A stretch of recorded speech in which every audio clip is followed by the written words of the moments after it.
Everyone, हमारा आज का टॉपिक है about the sustainable development goals के बारे में। अभी प्रीवियस लेक्चर्स में मैंने पढ़ाया कि सस्टेनेबल डेवलपमेंट कितने होते हैं, कैसा, के बस इतना कुछ मैंने बता दिया, थोड़ा ब्रीफिंग किया था, not in elaborated form. Okay, so अब आज थोड़ा हम देख लेते हैं।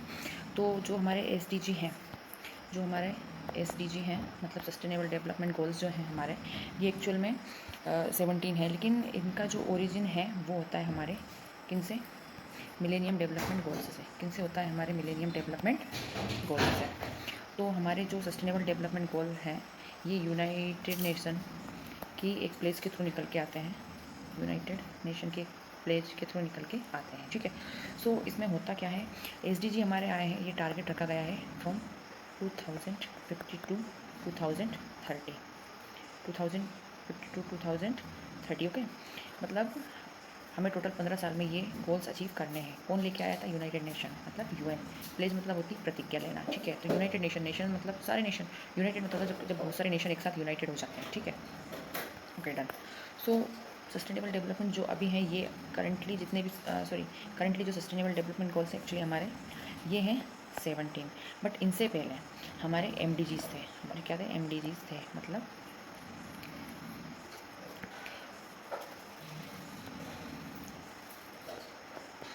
Millennium development goals. क्या थे? Millennium development goals. ओके, सो हम पहले देख लेते हैं मिलेनियम डेवलपमेंट गोल्स के बारे में। राइट,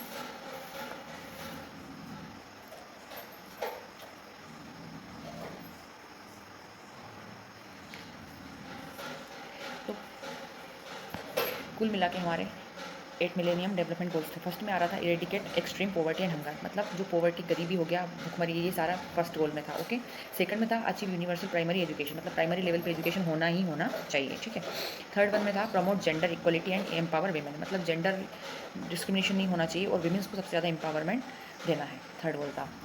फोर्थ में था हमारा रिड्यूस चाइल्ड मोर्टेलिटी। हमें पता है कि हेल्थ सिस्टम बहुत ज़्यादा डाउन है हमारी इंडिया का, एंड मच मोर थिंग, अभी तो बहुत इंप्रूवमेंट चल रहा है, गवर्नमेंट के कई इनिशिएटिव्स भी हैं, much more things are there. So child mortality भी हमें कम करना था। ठीक है, फिफ्थ था हमारा improve maternal health. Maternal health मतलब जो हमारी मम्मीज़ वगैरह होती है, जो या फिर जो प्रेग्नेंट लेडीज़ हो गई हैं ड्यूरिंग द चाइल्ड बर्थ और प्री डिलीवरी टाइम, ये सारा कुछ उनके, मतलब उनको बहुत ज़्यादा केयरिंग की, बहुत ज़्यादा न्यूट्रिशियस फूड की बहुत ज़रूरत होती है उन लोगों को, है ना।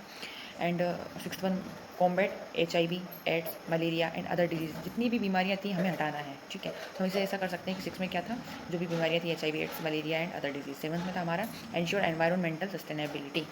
एनवायरनमेंट जो है हमारा, उसको सस्टेन बनाए रखना है। अब आप यहाँ पर समझ सकते हैं कि किसी चीज़ को सस्टेन बनाए रखना, मम्मी, किसी को सस्टेन बनाए रखना जो होता है वो ही होता है। सस्टेनेबल का मतलब ये होता है कि हमारे पास आज जो रिसोर्सेज हमारे पास हैं, इनका हम इस तरीके से इतना एफिशिएंटली इनका यूज़ करें कि हमारी जो फ्यूचर जनरेशन है उनको भी दिक्कत ना हो और वो भी इनका प्रॉपर्ली यूज़ कर पाए। ये होता है सस्टेनेबल, किसी भी चीज़ का सस्टेनेबल तरीके से यूज़ करने का मीन्स। तो एनवायरनमेंट ने जो भी हमें प्रोडक्ट दिए हैं, जो भी मटेरियल्स हमें दिए हैं, या जो भी चीज़ें हमें एनवायरनमेंट प्रोवाइड करता है, उनका हम सस्टेनेबल तरीके से यूज़ करें, यही इसका एक्चुअल मीन होता है। ठीक है, act one was their global partnership for development.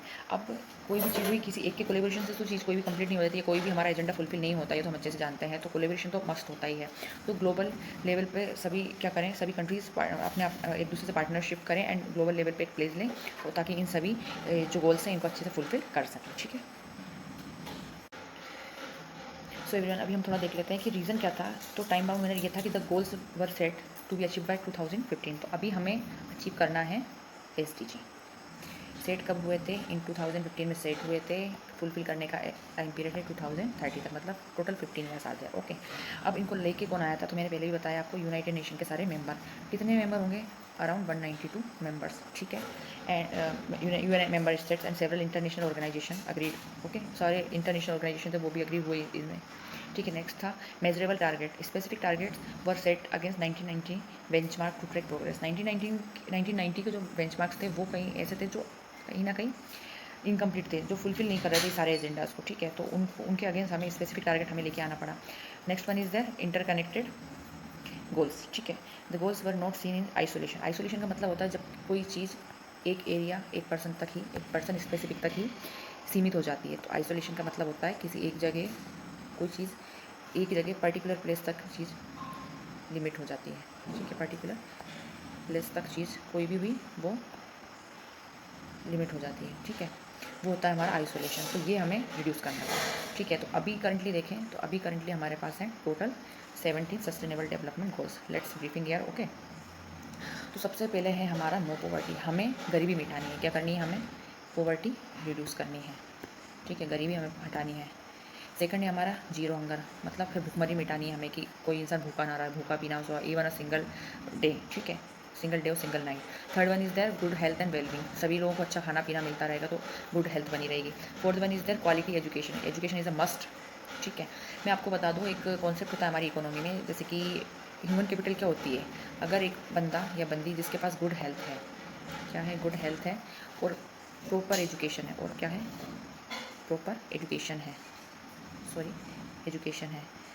एक इंसान हेल्दी रहेगा, ठीक है, पढ़ाई लिखाई होगी, ये दोनों मिलके हमारा बनाते हैं ह्यूमन कैपिटल। क्या बनाते हैं? Human capital. तो याद रखना है इकोनॉमी का कॉन्सेप्ट क्या, अगर उसमें अगर पूछ ले कंडीशन इन केस कि व्हाट इज़ ह्यूमन कैपिटल, क्या व्हाट इज़ ह्यूमन कैपिटल, तो ह्यूमन कैपिटल में आती है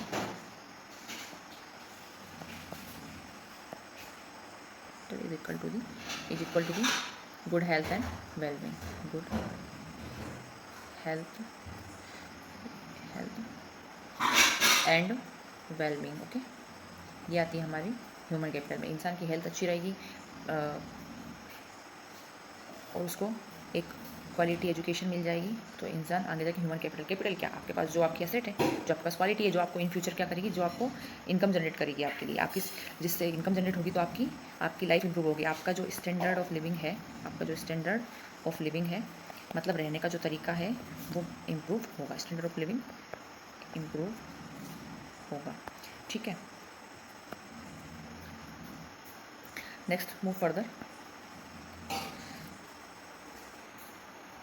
फिफ्थ में रहेगा हमारा जेंडर इक्वलिटी। क्या रहेगा फिफ्थ में हमारा? Gender equality. सिक्स में रहेगा clean water and sanitation. Seventh में रहेगा अफोर्डेबल एंड क्लीन एनर्जी, हमारे आसपास की जो एनर्जी है वो अफोर्डेबल रहे, हर कोई उसे अफोर्ड कर पाए, क्लीन रहे, जिससे किसी की भी हेल्थ खराब ना हो। एट्थ में रहेगा हमारा decent work and economic growth, अगर हम डिसेंट तरीके से वर्क करेंगे प्रॉपरली, ह्यूमन की हेल्थ पे, उसकी प्रॉपर एजुकेशन पे, ठीक है, उसके future goals of the sustainability पे अगर हम वर्क करेंगे तो उससे क्या रहेगा, इन फ्यूचर वो ह्यूमन कैपिटल ही जनरेट करेगा। ठीक है, इससे हमारी इकोनॉमी में भी डेवलपमेंट होगा। ठीक है, ninth one is industries, innovation and infrastructure, proper industries maintain होनी चाहिए, इनोवेटिव आइडियाज़ होना चाहिए।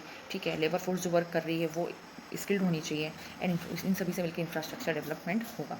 Tenth one is that reduce inequality, क्या है? इनइक्वालिटीज़ हमें रिड्यूस करनी होगी, हमें जो भी असमानता है लोगों के बीच में। अब आप देख लीजिए, फिफ्थ बात करता है जेंडर इक्वलिटी, मतलब सभी जेंडर इक्वल रहें। टेंथ बात करता है कि इनइक्वालिटीज़ हट जाए, तो ये क्या रहेगा, कहीं ना कहीं इन्वर्सली प्रोपोर्शन है एक दूसरे के। ठीक है, जेंडर इक्वलिटी हटाना मतलब वही है, कहीं ना कहीं सॉरी जेंडर इक्वलिटी का मतलब वही है कि हमें इनइक्वलिटीज़ हटानी है।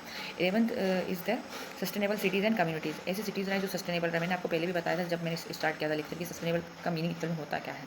Twelfth one is the responsible consumption and production, हम जो भी कंजप्शन कर रहे हैं, जो भी चीज़ खा रहे हैं, पी रहे हैं, जो कंज्यूम कर रहे हैं, या जो भी प्रोडक्शन हो रहा है, उन सभी के लिए हम रिस्पॉन्सिबल रहें। ठीक है, क्योंकि कहीं ना कहीं एक साइकिल रहता है हमारे एटमॉस्फेयर का, वो कोई चीज़ लाइफ साइकिल स्टार्ट होने से लेकर एंडिंग तक कहीं ना कहीं फिर वही सारा कुछ फ्लो चलता रहता है। Okay, now climate action. अब क्या है हमारा क्लाइमेट एक्शन? हम बात करेंगे climate. Climate is a very